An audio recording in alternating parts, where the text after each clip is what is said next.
Être une femme enceinte dans les localités périurbaines au Togo est synonyme de beaucoup de risques sur le plan néonatal et infantile. Je suis venu du CHP Djarkwanga, qui, comme on le sait, c'est un milieu très éloigné. Et étant donné l'enclavement de ce milieu, vraiment pour faire des échographies, c'est très difficile pour les femmes où on est obligé parfois d'envoyer des femmes sur des kilomètres. Et parfois, c'est vraiment à moto ou avec tous les risques possibles.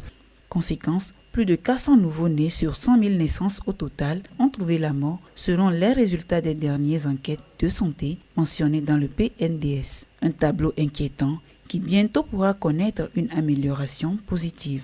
La solution a pour nom Télééchographie, un projet du ministère de la Santé, de l'Hygiène publique et de l'accès universel aux soins dont la mise en œuvre sera effective avec l'appui technique et financier de la Fondation Pierre Fabre. La e-santé fait partie des axes prioritaires d'intervention de la Fondation et secondairement c'est un projet vraiment innovant qui va permettre aux femmes enceintes en milieu périphérique de bénéficier aussi de l'échographie. Dans un premier temps, pour combler les déficits en matière de ressources humaines et dans un second temps, apporter vraiment un soulagement aux femmes. Parfois, certaines femmes enceintes, jusqu'à la délivrance, elles n'ont jamais fait d'échographie. Ce projet consiste à faire de la télééchographie obstétricale. Ça veut dire que nous avons à produire des images par des praticiens de la santé et qui vont les transmettre à des experts via l'Internet pour les examiner et faire le diagnostic.